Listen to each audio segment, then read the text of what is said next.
Some of you have not understood the books. The Death Eaters claimed we have been made to live in secret, and now is our time. And any who stand in our way must be destroyed. If you disagree with us, you must die. They demonized and dehumanized those who were not like them. I am fighting what I see as a powerful, insidious, misogynistic movement that I think has gained huge purchase in very influential areas of society. I do not see this particular movement as either benign or powerless. Hello, welcome back to my channel. My name is Chris Chopping, and if you don't know me, I am a man who is determined to go on a weight loss journey in 2025, but also determined not to make any of the lifestyle changes that would actually take me on that journey. Anyway, my attention was caught recently by a tweet by a man called James Esses. Esses.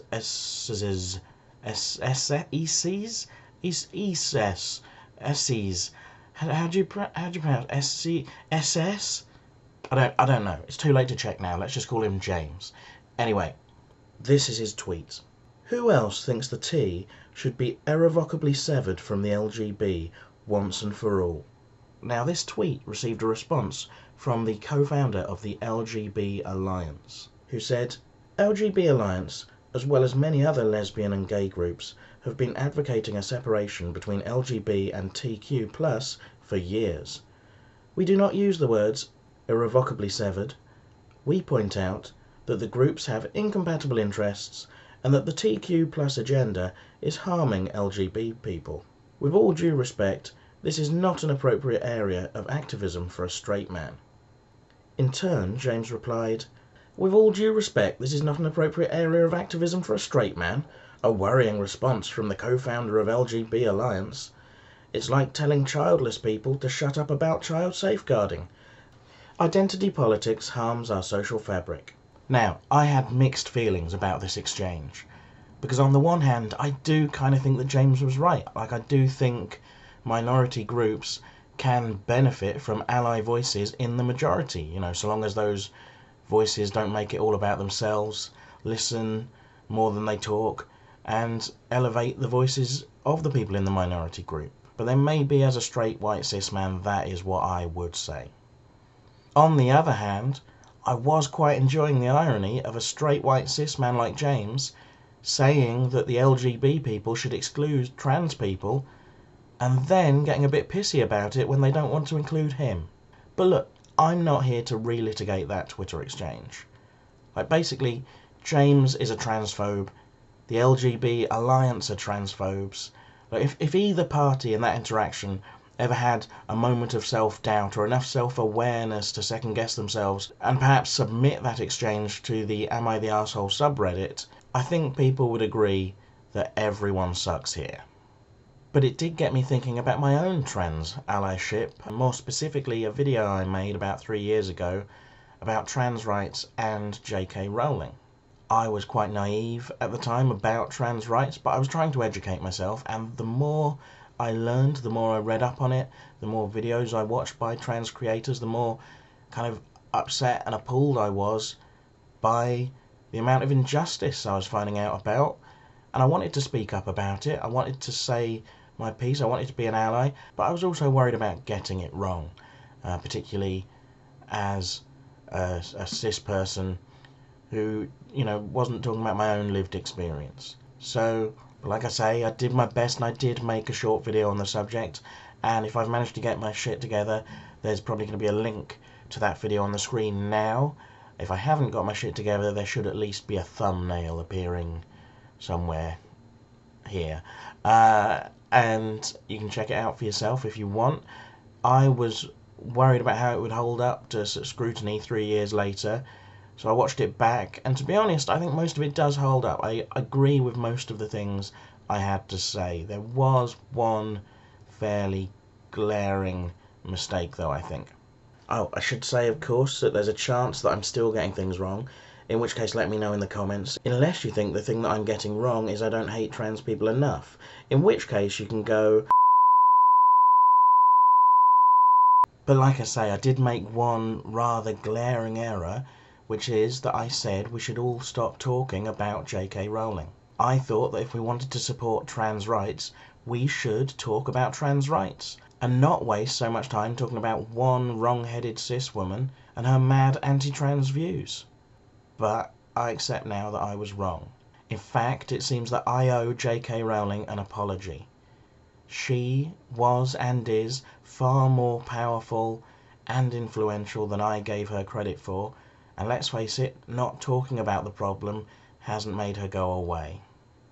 Since I made that video, JK has made increasingly mask-off comments on Twitter, including, but not limited to, comparing trans people to the scary Death Eaters from her series of children's books, calling a trans woman a bloke for no good reason whatsoever, and saying that she'd rather go to prison than use correct pronouns.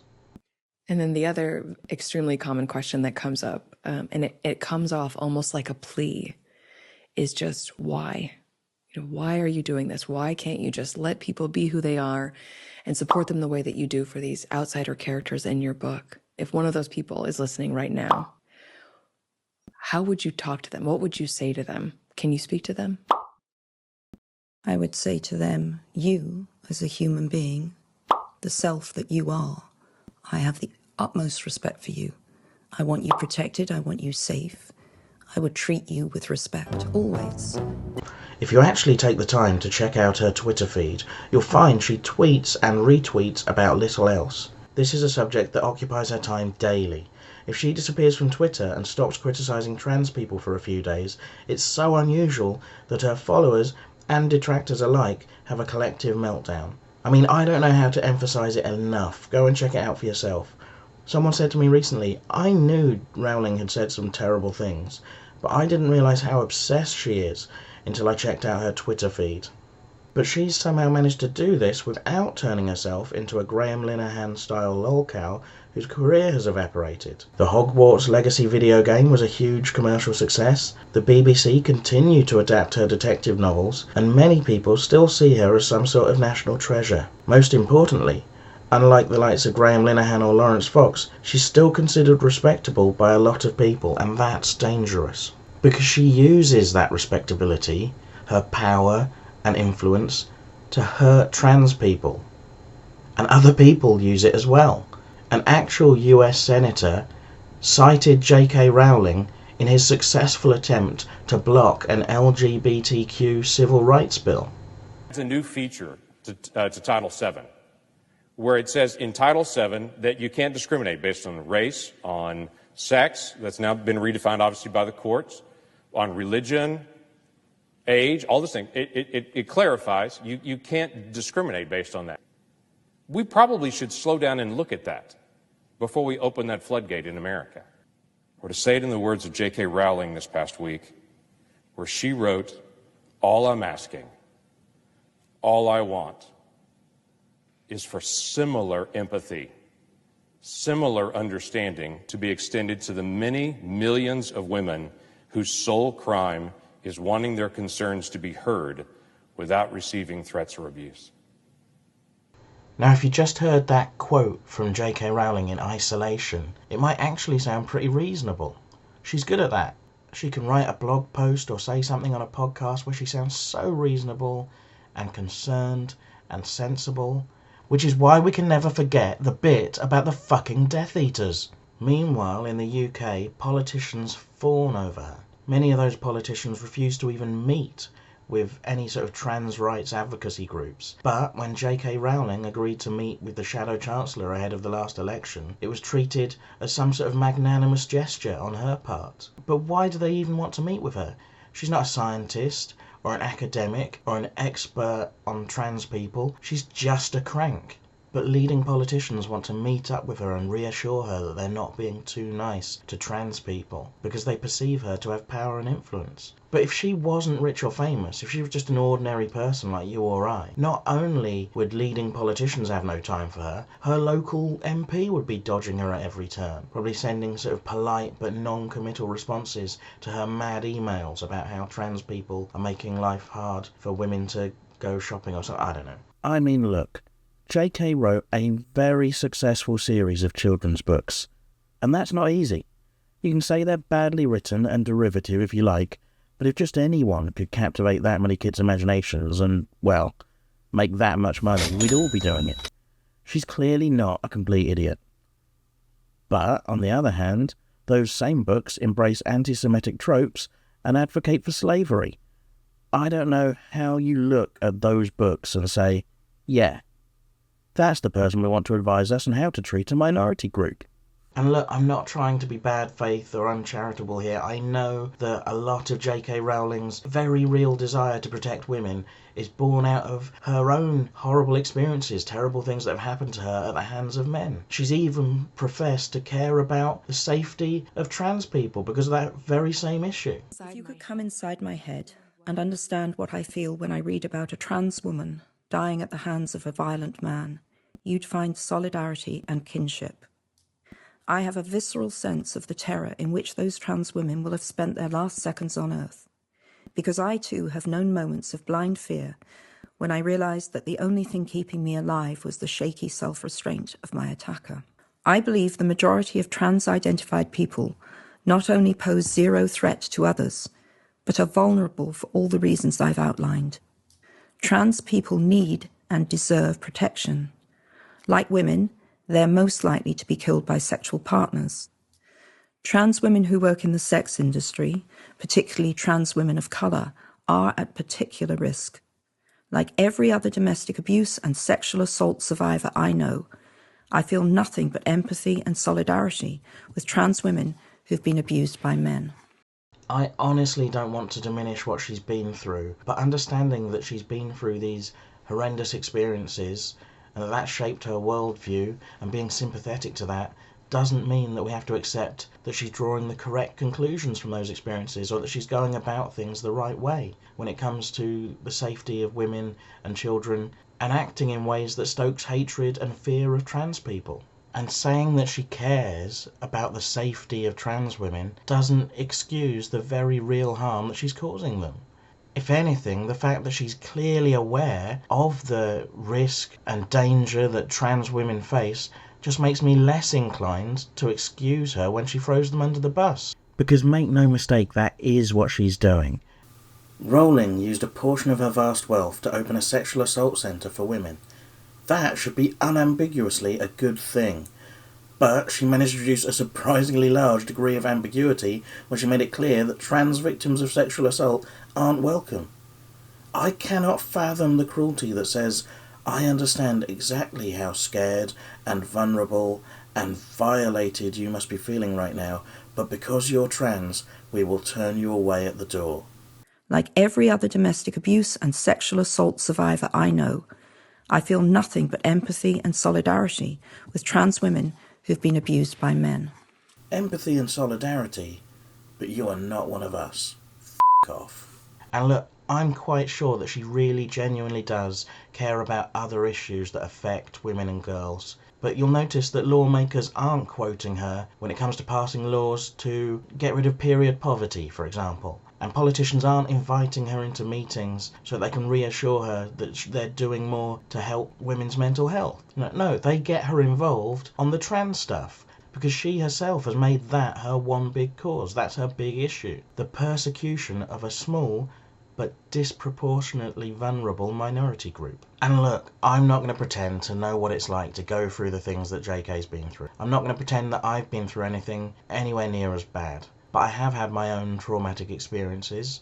I was once mugged by a random group of men in the street who left me lying on the ground bleeding with a broken nose. And that was terrifying and painful. And when people jump you from behind and they're punching and kicking you, you don't know what they want. You don't know how it's going to end.